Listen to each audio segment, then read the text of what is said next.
বিশ্ব শৰ্মা আজি কিছু সময়ৰ পিছতে আহি চিপাঝাৰত উপস্থিত হ'ব। চিপাঝাৰৰ যি নিৰ্বাচনী প্ৰচাৰ সভাত আহি ৰাজ্যৰ মুখ্যমন্ত্ৰীগৰাকীয়ে অংশগ্ৰহণ কৰিব। ইতিমধ্যে চিপাঝাৰ বিধানসভা সমষ্টিৰ যি প্ৰাৰ্থী ডক্টৰ পৰমানন্দ ৰাজবংশীৰ হৈ চিপাঝাৰ বিধানসভা সমষ্টিত ৰাজ্যৰ মুখ্যমন্ত্ৰী ডক্টৰ হিমন্ত বিশ্ব শৰ্মাই নিৰ্বাচনী প্ৰচাৰ কাৰ্য সভাত অংশগ্ৰহণ কৰিব। এই মুহূৰ্তত মই ইয়াৰ পৰিৱেশ দেখুৱাই আছো। এনেধৰণে এই পৰিৱেশ প্ৰতিকূল বতৰকো নেওচি ইয়াত আহি সমবেত হৈ হ'ব। হাজাৰ হাজাৰ লোক আহি বিজেপিৰ সমৰ্থকসকল আহি এই স্থানত আহি সমবেত হ'ব। যে চিপাঝাৰৰ যি দেৱমন্বয় মহাবিদ্যালয়ৰ খেলপথাৰ, এই খেলপথাৰ এই পৰিৱেশ দেখুৱাই আছো। নিশাৰ ভাগৰ পৰা যি বৰষুণ হৈছিল, বৰষুণৰ কাৰণে বতৰ যি প্ৰতিকূল হৈছে, প্ৰতিকূল বতৰকো নেওচি আহি ইয়াত সমবেত হ'বহি বিজেপিৰ সমৰ্থকসকল। প্ৰশাসনে ইতিমধ্যে মুখ্যমন্ত্ৰীগৰাকীৰ কাৰণে যি নিৰাপত্তা, সেই নিৰাপত্তাৰ ব্যৱস্থা সুনিশ্চিত কৰি তুলিছে।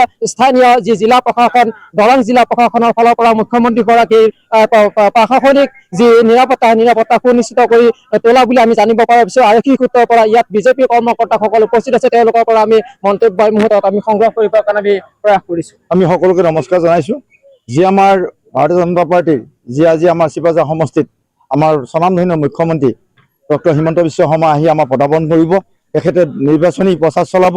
আমি চিপাঝাৰ সমষ্টি তথা দেওমন্বয় মণ্ডলৰ তৰফৰ পৰা আমি সকলো ৰাইজকে আমি এই খেলপথাৰত আহি আমাৰ ডক্টৰ হিমন্ত বিশ্ব শৰ্মা ডাঙৰীয়াই যি তেখেতে ৰাইজৰ লগত যি মত বিনিময় কৰিব, তেখেতে ৰাইজৰ লগত যি কথা ক'ব, সেই কথাখিনি যাতে সকলোৱে শুনি গৈ ৰাইজৰ মাজত এই কথাখিনি প্ৰচাৰ কৰে। আৰু লগতে আমি যথেষ্টখিনি আমি এইকেইটা দিন আমি নিৰ্বাচনৰ প্ৰচাৰত ঘূৰি আছো। আমি দেখিছোঁ চিপাঝাৰ সমষ্টিত বৰ্তমান আমাৰ বিৰোধী একেবাৰে শূন্য। সেয়া আমি বৰ্তমান যি ভাৰতীয় জনতা পাৰ্টীৰ চৰকাৰে যি উন্নয়নমূলক কাম কৰি আছে, আৰু লগতে আমাৰ চিপাঝাৰ সমষ্টিৰ বৰ্তমান বিধায়ক ডক্টৰ পৰমানন্দ ৰাজবংশীৰ যি উন্নয়নৰ ধাৰা বৈছে, এই ধাৰা পৰৱৰ্তী দিনত এই ধাৰা হৈ যাব বুলি আমাৰ আশা কৰিছোঁ। তেখেত এজন নিষ্ঠাৱান ব্যক্তি। তেখেত এটা সময়ৰ যি সাহিত্য সভাৰ সভাপতি আছিলে। তেখেতে ৰাইজৰ কাম কৰিম বুলি ওলাই আহিছে। সেয়া মই সকলো ৰাইজকে এই সভাস্থলী আহিবৰ কাৰণে আমি দেওমন্বয় মণ্ডলৰ তৰফৰ পৰা সকলোকে আমি আহ্বান জনাইছোঁ। ইতিমধ্যে আমি ৰাতিপুৱাৰ পৰা আহি আমি ইয়াত আমি আহিছোঁ। যদিও বতৰে কিছু বিধিবাধক পথালি কৰিছে, তথাপিও আমাৰ এই পুষ্পবৃষ্টি বুলি আমি ধৰিছোঁ। লগতে আমাৰ এই ফিল্ড সুন্দৰ হৈ আছে। ইতিমধ্যে প্ৰশাসনে আহি তাৰ বিভিন্ন ধৰণৰ ব্যৱস্থা লৈছে, আৰু আমাৰ কাৰ্যকৰ্তাসকলে আহি সকলো কামতে সহযোগ আগবঢ়াই আছে। সঁচাকৈ আমি বিজেপি দলৰ কৰ্মকৰ্তাসমূহ আনন্দিত হৈছোঁ। অসমৰ জনপ্ৰিয় মুখ্যমন্ত্ৰী, জনদৰদী মুখ্যমন্ত্ৰী মামা আজি আহি চিপাঝাৰ সমষ্টিৰ দেওমন্বয় মহাবিদ্যালয়ৰ খেলপথাৰত বিজেপি দলৰ প্ৰাৰ্থী সন্মানীয় ডক্টৰ পৰমানন্দ ৰাজবংশীদেৱৰ প্ৰচাৰ সভাত উপস্থিত হ'ব। নিশ্চিতভাৱে আমি আশা কৰিছোঁ মামা যিহেতু আমাৰ এই প্ৰচাৰ সভাত উপস্থিত হ'ব, তেখেতে আমাৰ এই সমষ্টিলৈ উপহাৰৰ টোপোলা লৈ আহিব।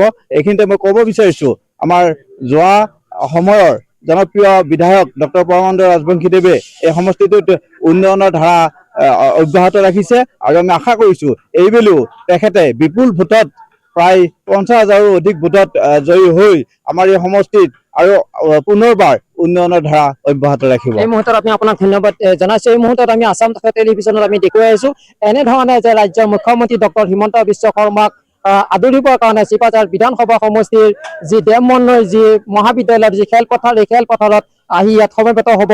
হাজাৰ হাজাৰ লোক আহি বিজেপিৰ সমৰ্থকসকল আজি ইয়াত আহি সমবেত হ'ব। ইয়াৰ পৰিৱেশ আমি এনেধৰণে দেখুৱাই আছোঁ। আছাম তক্সৰ টেলিভিশ্যনত এই মুহূৰ্তত প্ৰতিকূল বতৰকো নেওচি ইয়াৰ স্থানীয় যি বিজেপি কৰ্মকৰ্তাসকলৰ লগতে জিলা প্ৰশাসনে ৰাজ্যৰ মুখ্যমন্ত্ৰী ডক্টৰ হিমন্ত বিশ্ব শৰ্মাক আদৰিবৰ কাৰণে ইতিমধ্যে প্ৰস্তুতি